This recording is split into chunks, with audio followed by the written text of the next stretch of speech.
Hello everyone. So previously we had discussed on the topic hash map, right? So today we'll be discussing on the topic hash set, right?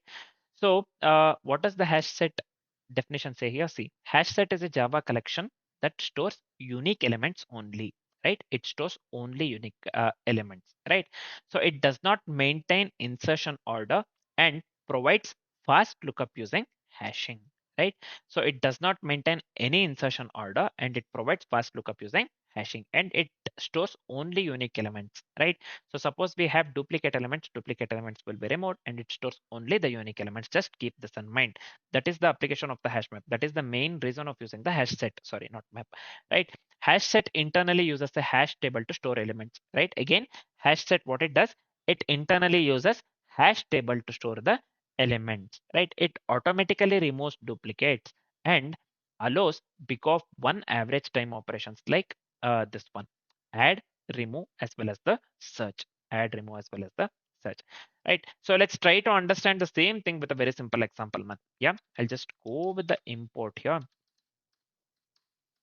util dot hash set. This one is fine.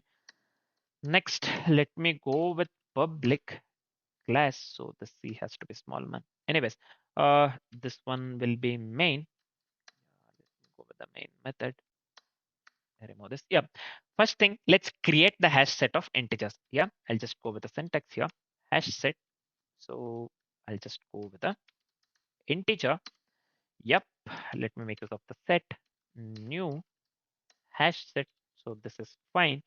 Yep. The next step would be we have to add the elements to the hash set, right? So this is kind of example usage, right? So let's add some elements to the hash set. So I'll just go with put dot add of 10. Let's add some more elements. Let's add some 3 to 4 elements. One. Yeah. So let me copy this one. I'll just go with 4 elements. That's more than enough. Yeah. So I'll just go with 20, 30, as well as the 40 actually. Yeah, or let's do one thing. Mm, let's consider duplicate elements as well. So I'll just go with a 20 at the end. Yep. So this is fine. Next, what shall I do? So let's print the hash set, right? So I'll just go with system out println. So let me pass the set here, right? So this is fine. Next, we have to check if an element exists or not. Again, let me go with the println here. So this one, I'll just go with set dot for that, for this one actually we'll be making use of the keyword contains. Yeah. So why we are making use of the contains keyword here? We are just checking if the element exists or not. To check the element exists or not, so we have to provide the element and we should be going with a variable. Sorry, we should be going with the operation contains actually contains. So let's check for the 10. The value 10 is present in the hash set or not. So this is fine. Next, let's remove an element, right? Suppose if we want to remove the element 20. Yeah. So I'll just go with a or hash set provides the property called remove, right? So I'll just go with the remove. So let me pass 30 here, right? So this is fine. The final one is this one, printing after the removal. So after the removal, we will be left with 10 and 20 only, right? So this one, I'll just go with println here. System out println, let me pass the set here, right? So I'll just run the code and explain the output here. So let me run the code. What happened here? Error, cannot find the symbol put. Okay. Oh my God. So I have used the set here, right? Let me change this one to set actually. Yeah, let me run this one again. Yeah, see here. First thing, let me explain you step by step. So we have added the elements 10, 20, 30 as well as the 20. So here now, suppose we have 10, 20, 30 as well as the 10. And accordingly with the definition, hash set doesn't this one, what do we call 20, right? Yeah, doesn't consist of the duplicates actually. Yep. So this duplicate has to be removed or will be removed actually. So when we this one, what do we call? When we print the hash set, the output that we need to get here is 2010 as well as the 30 actually. Yeah, 20, 10 as 30. It doesn't maintain the insertion order. See here, hash set is a Java collection that stores unique elements only, does not maintain the insertion order, right? Does not maintain the insertion order. There is no way written that we have to get the output 10, 20, and 30 only, right? So see here, we have got the 20, 10, and 30, right? 20, 10, and 30. It does not maintain the insertion order basically, and it provides the fast lookup user using hashing. That's what the definition says, right? So this does not maintain the insertion order, and it stores only unique elements, right? So this 20, 20 is duplicated, 20 will be removed actually. So now we should have 10, 20, and 30, right? So it does not maintain the order as well. We have got 10, 20, 10, 20 as well as the 30 within the hash set. So this is correct. Yep, this is fine, I believe. Next, what we are doing, we are printing, so we are checking whether the element in element 10 is present in the hash set or not by making use of the contains operation actually. Yep, so we have 20, 10, and 30, right? Or 10, 20, and 30. 10 is present in the hash set. In this case, we have to get the Boolean value true, right? So the output that we have to get, the output that we need to get here is should be in the form of Boolean value, right? So in this case, we have got the value Boolean value true. So this is fine as well. Yep, this is fine as well. The final one, what we are doing, set dot remove of 30. Set dot remove of 30 means we are removing the value 30 from the hash set, right? We are removing the value 30 from the hash set. So previously we had 20, 10, and 30. Now we have successfully removed the value 30 by making use of the remove operation that the hash set provides. So we should have only 20 and 10 within the hash set. Yeah, see, we are printing all the elements now that is present in the set. After removing the element 30, we are left with only 20 and 10. Yeah, we are getting the desired output. The output, whatever we have got, is absolutely correct. The output, whatever we got, is absolutely correct, right?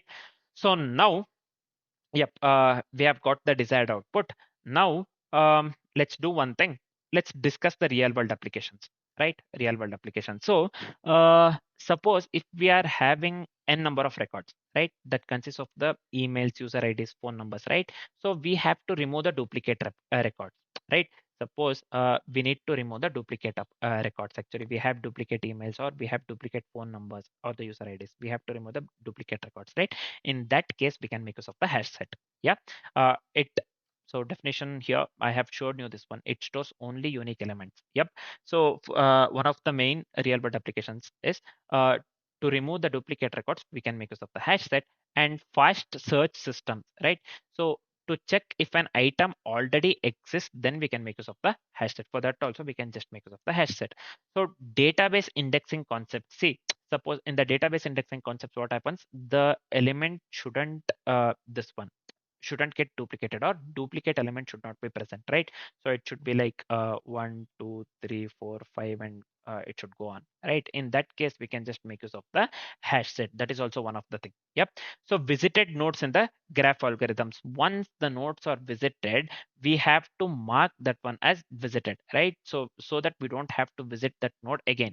So yeah, in that case, we can make use of the hash set, because uh, we cannot go with the duplicates, right? Or we for marking purpose, we can just mark this one as visited, so that we don't have to visit that one again, right? For that visited nodes in the graph algorithms, we can just make use of the hash set.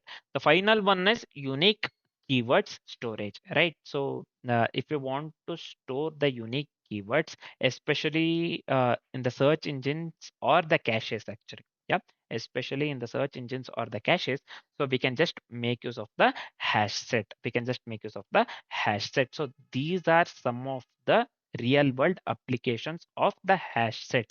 Again, these are some of the real world applications of the hash set. Yep. So next, let's move on with the final part, nothing but the time complexity and the space complexity, right? So the important one.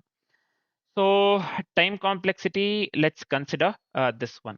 Add operation, mm, remove, as well as this one contains. So these three we have considered in the example as well, right? Contains actually. Yes. For the add operation, yeah, the time complexity would be big of 1, because hashing allows direct placement, right? So the overall time complexity would lead to big of 1. So for the remove operation also, it would be big of 1 because we can just directly use hash to locate the element, right? So that is one of the thing. The final one is contains.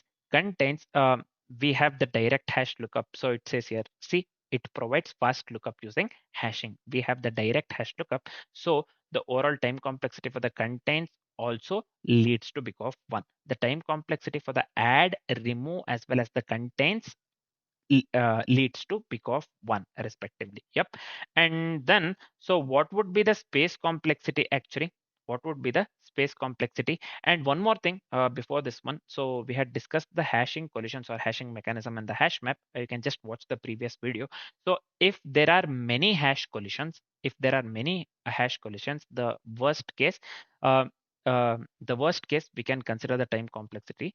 Uh, we can consider the time complexity big of n. We can consider big of n time complexity in the worst case. Sorry. Yep. So if we have many this one hash collisions, right? So what would be the space complexity here? Space complexity would lead to big of n because we have to store n unique elements in the memory, right? So we have our hash set has to store n unique elements in the memory. So overall space complexity would lead to big of n. So the time complexity for the add, remove, and contains would lead to big of 1. Only one thing that we need to remember: if there are many hash collisions, in the worst case, the time complexity may lead to big of n as well, and the space complexity would lead to big of n, right? Because hash set has to store n unique elements in the memory, right? So this is fine. So this is it for the hash set, right? So we have successfully discussed the hash map as well as the hash set as well. Now, tomorrow we'll be discussing on the topic this one linked hash map, right? So for now, this is it. Thanks for watching, guys.